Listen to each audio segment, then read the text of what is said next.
warahmatullahi wabarakatuh. Anak-anakku kelas 7 ya. Pelajaran kita hari ini adalah fikih ya. Dan materi yang akan kita sampaikan adalah tentang toharoh. Toharoh. Apa itu toharoh? Toharoh itu dari kata tohirun. Toharo yang artinya suci atau bersih. Toharoh itu jadi kegiatan melakukan kebersihan diri.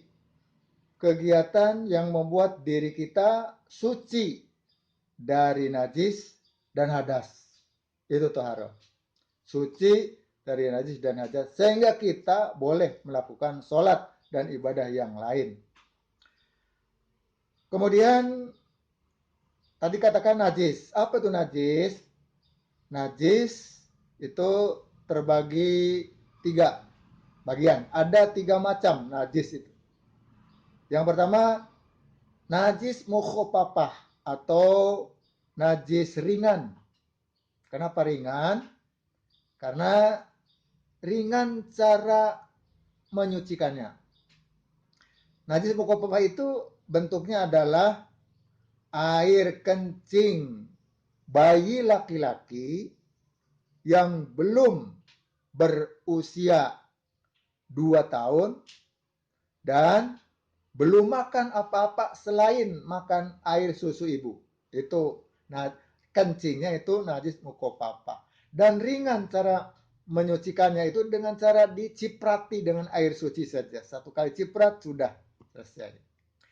Dan yang kedua, najis mutawasito atau najis pertengahan.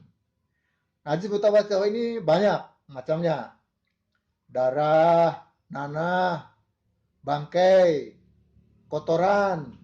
Ya, itu semuanya najis. Najis mutawasito.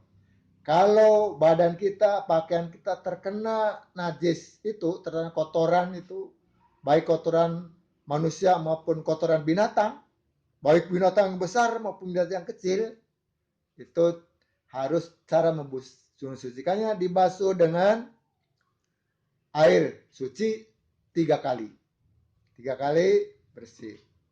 Nah, yang ketiga ini hadis atau hadas atau najis yang berat, yaitu najis mughalladhah namanya. Yaitu najis yang berasal dari anjing atau babi. Air liurnya anjing atau babi atau babinya sendiri, anjingnya sendiri adalah najis. Najisnya najis mughalladhah. Kalau kita terkena atau menempel dengan anjing, maka berarti kita terkena najis mughalladhah. Cara mencucikannya memang cukup berat, yaitu dengan cara dibasuh oleh air suci sebanyak 7 kali. Dan salah satunya harus dicampur dengan tanah. Jadi dicampur dengan tanah pada basuhan yang kedua, yang ketiga, boleh lah. Tapi jangan yang basuhan yang ke-7, sebab nantinya akan jadi kotor pakaian kita atau badan kita. Nah, itu tentang najis yang harus kita sucikan dari diri kita. Kemudian yang kedua, kita juga harus suci dari hadas. Apa itu hadas? Hadas itu adalah satu keadaan di mana kita tidak boleh sholat. Udah hadas. Hadas ini ada 2. Ada hadas kecil dan hadas besar. Hadas kecil itu terjadi apabila kita melakukan atau terkena 3 atau 4 hal. Yang pertama, kalau kita telah mengeluarkan sesuatu dari kubul maupun dubur. Jalan belakang, jalan depan. Kencing, kentut, BAB. Setelah itu berarti kita punya hadas kecil. Kemudian kita hilang akal.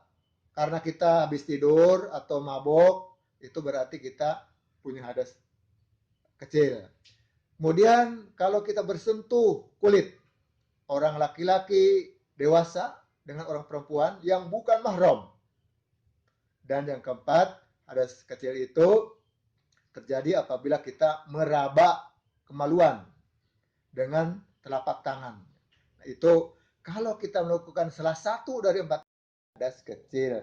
Kalau kita sholat, maka harus dibuang, harus disucikan dengan cara wudhu. Menyucikan hadas kecil itu dengan cara berwudhu. Bagaimana cara wudhu? Nah, ini nanti ada bab tersendiri pada pertemuan yang akan datang. Dan yang kedua tadi katakan ada hadas besar. Hadas besar itu adalah hadas yang disucikannya harus dengan mandi besar, ya.